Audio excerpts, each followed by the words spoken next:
So great day everyone. My name is Erka Isige. So now naka-record na ba? Yan, naka-record.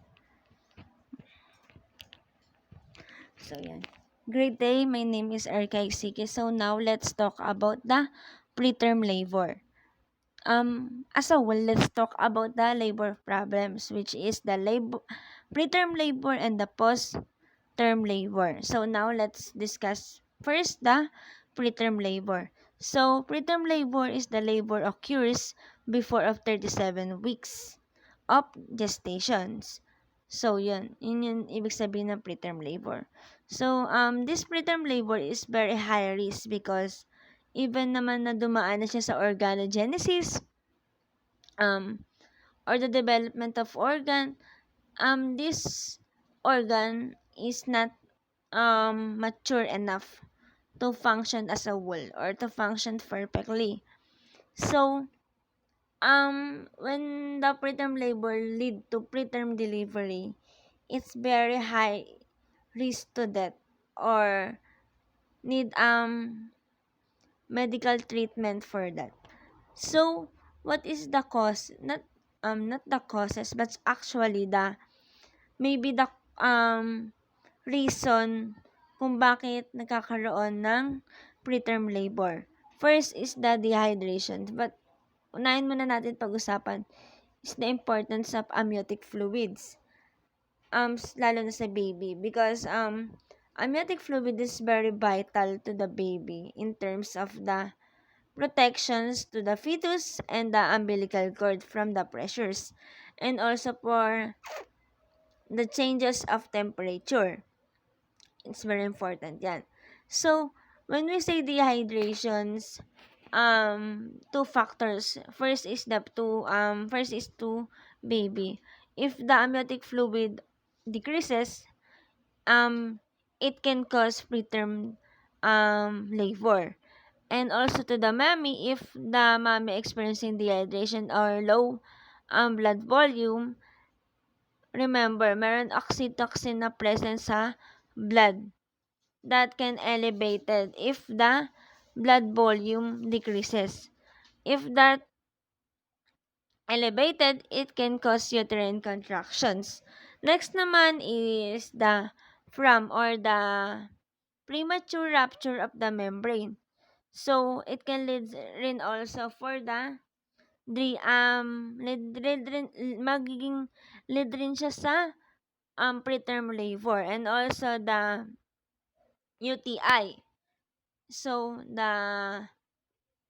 nagiging naapektuhan rin kasi yun amniotic lining or yung amniotic fluid or yung nakapalipod dun sa amniotic fluid, naapektuhan din yan, luminipis at magiging cause rin siya ng preterm labor. And also the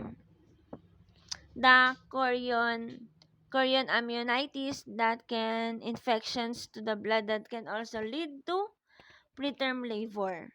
And also the extraneous activities. If si mami po gumawa siya ng extraneous activities, magli-lead po ito sa extreme fatigue and maaari rin tong mag-lead sa preterm labor. So, may mga sign and symptoms po dyan.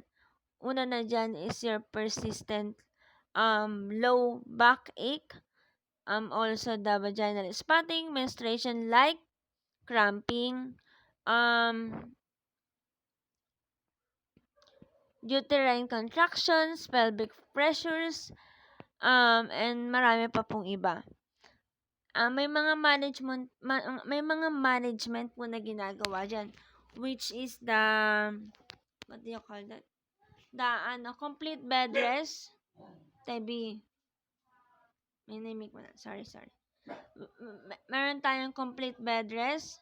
Meron rin tayong pang hydration, which is the IV fluids, D5LR ata, or IV fluids po siya na mani-dehydrates to stop the contractions. Meron rin tayong mga medications, which is the tocolytics, which is the tuberculin that can stop the contractions. Meron rin tayong mga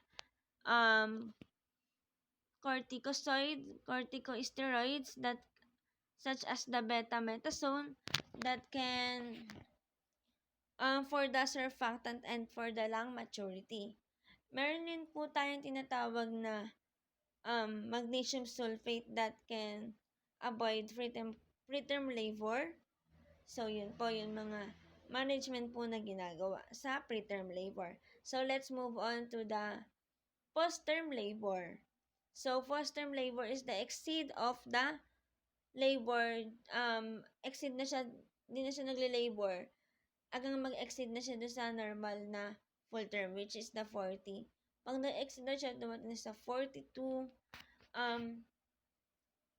nung pala nagle-labor, doon po natin makakonsider na post-term labor. So, ba't nga po nangyayari ito? Because of the high dose of salicylates acid, salicylic acid, salicylates po.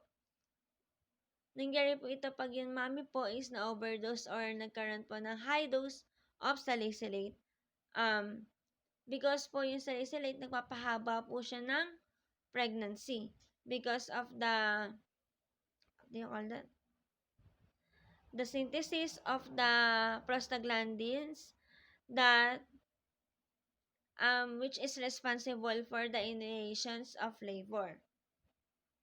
So, may mga possible problems po ba po dyan, which is the meconium aspirations or yun, aspiration nga po ng mga, yung pagtae nga po doon, nahalo po sa amniotic fluid at maaari po itong maano po ni baby, masubo po niya. Or maaari po mapunta sa bibig niya at mag-cause po ng aspiration. And also, meron rin po tayong tinatawag na lack of growth, macrosomia, also the decrease of functional of placenta. Placenta is very vital to the fetus. So, if mag-decrease po yun, siguro masyado na rin matanda yun, na supposedly 40, 39, 40, 40 weeks lang siya na dapat na nagka-function. So, meron rin po yun. Meron rin po tayong tinatawag na polyhydramnios that nagde-decrease po ng amniotic fluid po sa baby. So, may mga management din po dyan, which is the prostaglandin gel, and also the, siya po yung prostaglandin gel, di ako nagkakamali, is the Primrose ata.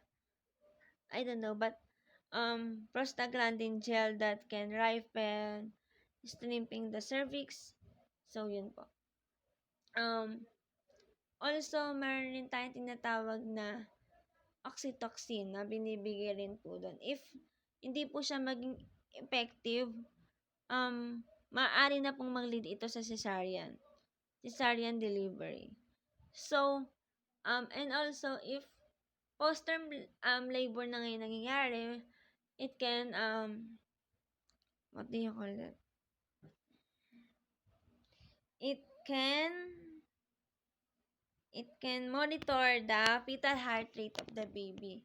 Because yun nga, masyado na rin matanda si placenta. Insufficient na rin po siya. Ayun nga po. So, yun.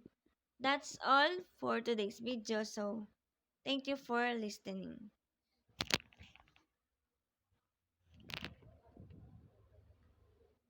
Mabuhay Philippines!